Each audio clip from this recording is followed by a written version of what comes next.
The United States is once again upholding its commitment to its defense treaty with the Philippines following China's reckless maneuvers against Philippine vessels in the West Philippine Sea over the weekend. In a statement, a U.S. Department of State spokesperson Matthew Miller says the U.S. stands with the Philippines in the face of these, quote, dangerous and unlawful actions by China. In two separate incidents over the weekend, China fired water cannons and conducted reckless maneuvers against Philippine ships in the West Philippine Sea. President Bongbong Marcos himself said China's actions have steeled the country's determination to defend and protect its sovereignty and jurisdiction in the West Philippine Sea. For their part, Miller says China interfered in lawful Philippine maritime operations, undermining regional stability. According to Miller, China's actions not only reflect reckless disregard for the safety and livelihood of Filipinos, but also for international law. He then calls on China to abide by the legally binding 2016 arbitral decision. A civilian convoy journeying to bring Christmas gifts to Filipino troops stationed in remote outposts in the West Philippine Sea cut short its trip after being shadowed by a Chinese vessel. Yes, Neil, the civilian convoy to the West Philippine Sea decided to return back to El Nido, Palawan after being shadowed by a China Coast Guard vessel on Sunday afternoon. Organizers said the Chinese vessel started shadowing MV Kapitan Felix Oka at around 3:40 p.m. on Sunday south of Kayumangi Bank. The civilian vessel was supposed to head to the vicinity waters of Ayungin Shoal as part of the Christmas gift-giving activity of the Ate Nito Coalition. The BRP Melchora Aquino of the Philippine Coast Guard or PCG escorted the MV Kapitan Felix Oka. The media contingent aboard the BRP Melchora Aquino, which includes INQUIRER.net, witnessed that the mothership started to return to the direction of El Nido at about 4 p.m. due to the Chinese vessel shadowing. However, a source from the PCG said the shadowing of the Chinese vessel is only normal in the area. In the related development, a Chinese vessel used a water cannon against a Filipino boat during its resupply mission in the BRP Sierra Madre, also in Ayungin Shoal on Sunday morning. Meanwhile, as the mothership of the convoy prematurely returned to Palawan, the convoy's resupply boat, MV Chawi, arrived at Lawak Island around 5 a.m. today after successfully evading Chinese vessels in the area. Organizers said they're now dropping off their donations to the island. Neil? Eric, so based on your report, no, nakita natin na isa doon sa mga supply boats or ships ay nakarating doon sa Lawak Island. But from my understanding, hindi lamang ito yung island na pupuntahan supposedly nitong convoy, nitong Christmas convoy. No? So how are they planning to move forward with this Christmas event? Yes, Neil. As of the moment, we're still trying to determine that because the situation is very fluid at the moment. Neil? Pero yung mga civilian na nakasama doon sa Christmas convoy, lahat ba yan ay nakabalik na dyan sa El Nido, Palawan? O mayroon bang mga civilians nakasama doon sa supply boat na nakarating doon sa Lawak?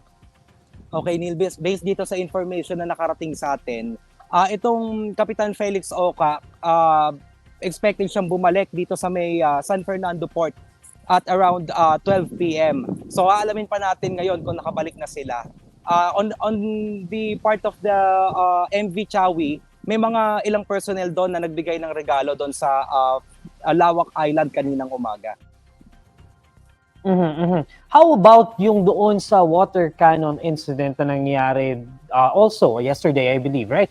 So, ano ang masasabi ng PCG doon sa nangyaring iyon? Because it seems like kahit paulit-ulit yung ating protests filed against China, paulit-ulit yung pronouncements ni President Bongbong Marcos, it seems like the same thing keeps on happening over and over again. Okay, yes, Neil, for President Marcos, sinabi niya na itong insidente na ito ay mas lalong nagpapatindi ng determinasyon ng government na protektahan itong kanyang sovereign rights sa West Philippine Sea. Ito naman for Commodore J. Tariela, sinabi niya na ginagawa ito ng China dahil akala nila makakalusot sila. At kaya ginagawa nila ito dahil akala nila hindi pa palagang Pilipinas. Kaya ngayon, sinasabi ni Commodore J. Tariela na ginagawa nila, pinapaigting nila itong transparency initiative nila para i-expose itong mga activity ng China. Neil?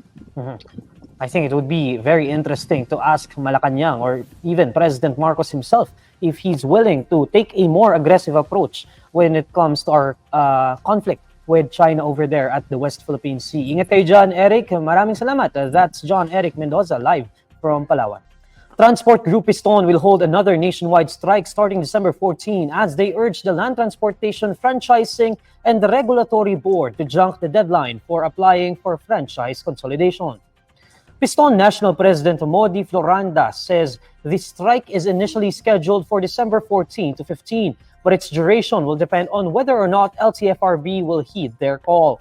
Piston is assailing the government's Public Utility Vehicle Modernization Program and its mandate for drivers and operators to surrender individual franchises for consolidation.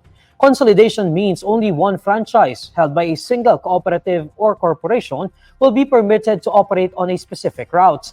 Floranda says with the deadline set on December 31, LTFRB runs the risk of displacing thousands of drivers nationwide.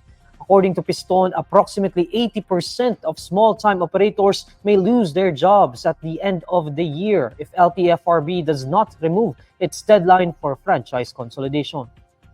Malinaw ang posisyon natin. Wala tayong tutol sa usapin ng modernization program. Ang inalabanan ay yung maling pamamaraan ng Estado na kung saan ay tatanggalan ng kabuhayan ang malaking porsyento ng mga driver at mga operator at patuloy na magdudulot ng crisis sa usapin ng ekonomiya at sa ating mga mamamayan. Local oil firms announced a big-time rollback in the pump prices of petroleum products effective Tuesday, December 12. In separate advisories, oil companies say the price of diesel will be slashed by 1 peso and 85 centavos per liter, while gasoline prices will be cut by 1 peso and 60 centavos per liter. The price of kerosene will likewise decline by 1 peso and 40 centavos per liter. According to the Department of Energy, this comes after the Organization of the Petroleum Exporting Countries showed their weakening position on the extension of supply cuts.